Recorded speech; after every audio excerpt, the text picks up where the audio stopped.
Throughout history, scholars have asked, what makes an army morally and spiritually strong?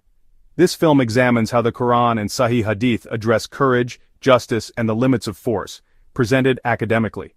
We avoid advocacy, we explore texts, historical context, and ethical interpretation. Primary authorities, the Quran and Sahih Hadith, read with classical scholarly commentary. We cite traditionally authenticated narrations and note common scholarly readings. Context matters. Verses and narrations must be placed with historical and legal interpretation.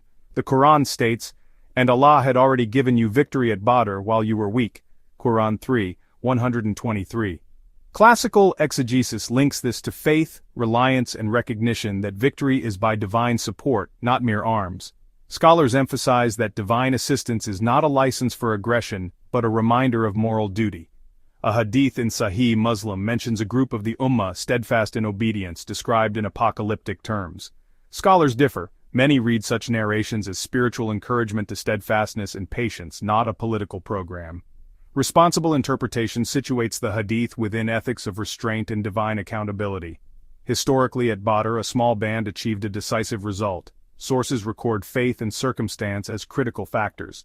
Textual accounts stress cohesion, morale, and reliance on divine ordinance as explanatory elements. But scholars also note strategic, logistical, and diplomatic factors. Faith interacted with many causes. The Quran and prophetic teachings repeatedly emphasize justice, protection of innocence, and proportionality. Rules of engagement in classical fiqh prioritize defense, non-combatant immunity, and mercy. Caring for the wounded and protecting civilians are repeatedly stressed across sources. Intention, niyyah, is central. Actions are measured by motives in Islamic law and ethics. Soldiers' sincerity alone does not override ethical constraints. Intention must align with justice and lawful limits. Legal tradition requires proof, authority, and limits before allowing coercive force. Discipline and humility are repeatedly praised. Arrogance and injustice are condemned. Prophetic teachings warn leaders and fighters against cruelty and emphasize compassion to civilians.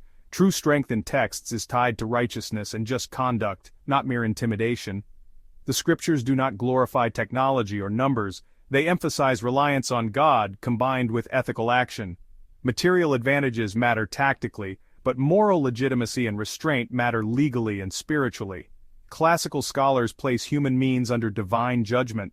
Accountability remains central. To summarize, faith, sincerity, and obedience are important, but within legal, moral, and scholarly limits. Scripture and Sahih Hadith encourage courage and steadfastness, but equally insist on justice, mercy, and protection of innocence. For readers, consult classical tafsir, Hadith commentary, and contemporary scholarship for responsible application. This overview aims to inform, not to incite. May study lead to justice, mercy, and accountability.